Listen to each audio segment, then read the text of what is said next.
их хурлын гишүүддээ өдрийн мэнд хүргэе. Энэ хилцэж байгаа асуудалтай холбоотой засгийн газрын бүтэц бүрэлдэхүүнтэй холбоотой энэ хуулийн өөрчлөлтөөр арчс намын бүлгээс ажлын 2 хоногийн завсарлага авахыг хүсэж байна. За бас яг энэ асуудалтай холбоотой хэд хэдэн шалтгаан байна.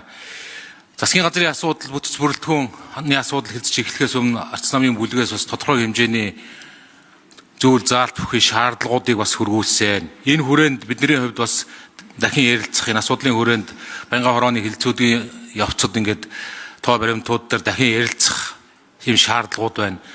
Бас нөгөө талаас улсын хурал гэдэг өөрөө ойлголцол зөвшөлтслийн талбар гэж бид бас ойлгож асуудалд зөвийг зөв буруу гэж асуудалд бас гүнтгэлтэй ханддаг.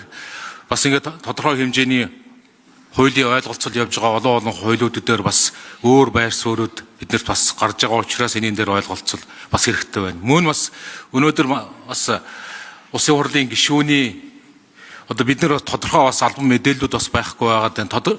Улсын хурлын гишүүний гэр албан байр олон зүйлүүд дээр хуулийн байгууллагууд дээр арчс намын бүлэг хамаарах гишүүний бас хуулийн байгууллагуудаас хууль бус байж болох. Гэхдээ бид нэр тодорхой мэдээлэл одоогор байхгүй байгаагаа бас дурдын шалгалтын ажлууд бас хийгдэж байгаа болохоор арчс намын бүлэг энэ хурлаас завсарлага авч за гол асуудал бол энэ бүтэц бүрэлдэхүүний тухай хуультай биднэрт бас хэлэлцэх ярилцах зүйлүүд байгаа учраас арчс намын бүлэгт ажлын 2 өдрийн завсарлага өгөөч гэж их хурлын даргад хэлье.